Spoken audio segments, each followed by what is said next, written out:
तोसू और पाकी की जो चाल होती है अनुपमा उस चीज को पार करती है। वैसे फाइनल राउंड में ये लोग हराने की भी कोशिश करते हैं इससे, लेकिन ये जो प्रेम के साथ मिले होते हैं ये बेचारे अब अपने ही जीतने की आस खो बैठते हैं और स्टोरी लाइन यहाँ से काफी कॉम्प्लिकेटेड होती है जो काफी मजेदार है। तो बात करें एपिसोड की स्टार्टिंग की तो घर सी होती है। फिलहाल तो अनुपमा को पता है कि सारी चीजें किया धारा तोसू और पाकी का है, उन्होंने ही माही को भड़काया है इन सब के खिलाफ में।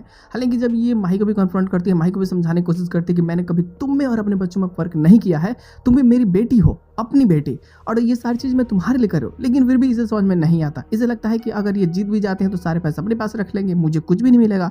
और ये अपनी जो प्लानिंग बोल दी होती है पहले ही कि मुझे टीम में नहीं रहना, तो ये लास्ट तक ना ही कहती है और फाइनली निकल भी जाती है। यहाँ अनुपमा को समझ में नहीं आता, फिर भी वो फैसला करती है कि नहीं, ये जीत सिर्फ मेरे लिए नहीं है बल्कि ये सभी के लिए जीत जरूरी है और इस कारण एक के जाने से रोना सही नहीं है। अगले ही दिन ये चुनाव करती है मंकू का।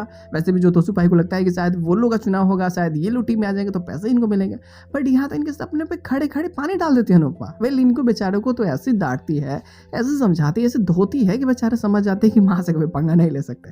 मंकू इन सब के जगह पे आ जाता है और फाइनली यहाँ से ये लोग पूरी तरीके से प्लानिंग बनाने लगे। लेकिन वहीं प्रेम की टीम में भी जो एक इंसान कम होता है तो यहाँ पे माही चली जाती है और फाइनली दोनों ही टीम बढ़ियार हो जाती है। बट सबसे ज्यादा मजेदार हमें पोस्ट क्रेडिट सीन में देखने को मिलती है। हालांकि इन सबके साथ में क्या नहीं करती जाती। वैसे भी प्रेम जो सोच रहा होता है कि कैसे भी कंपटीशन जीतना जरूरी है, क्योंकि श्रुति जी से भी पीछा छोड़ा नहीं है और पूरी तरह से रेस्टोरेंट में अपना हक करना है ना भाई, इसके लिए पैसे होना बहुत जरूरी है। कम से कम 40 लाख मिल जाते हैं तो श्रुति को दे करके वो पूरी तरीके से रेस्टोरेंट अपने हाथ में ले लेगा और श्रुति को कभी अपनी लाइफ में इंटरफेयर करने ही नहीं देगा, क्योंकि वो अपने बदले के चक्कर में इन दोनों का यूज कर रही होती है। और यही कारण इसे खुद ना मतलब अंदर से ना अजीब सा फील करवाने लगता है। इसे लगता है कि शायद ये कहीं श्रुति का गुलाम तो नहीं है ना, और बस धीरे धीरे ये दूर करने की कोशिश करता है उसे खुद को। लेकिन यहाँ से जो लास्ट का पॉलिटिशियन होता है इसमें पता चलता है कि भाई एक और कॉन्स्टेंटेंट ग्रेट सेलिब्रेशन में आते हैं। बात चलता है कि भाई जहाँ एक तरफ अनुपमा की तरफ से बात आती है वही दूसरी तरफ वसुंधरा आ जाती है। अब दोनों ही टीम काफी बढ़िया हो जाती है। वसुंधरा भी काफी पुरानी खिलाड़ी है, खाना बनाने में नंबर 1।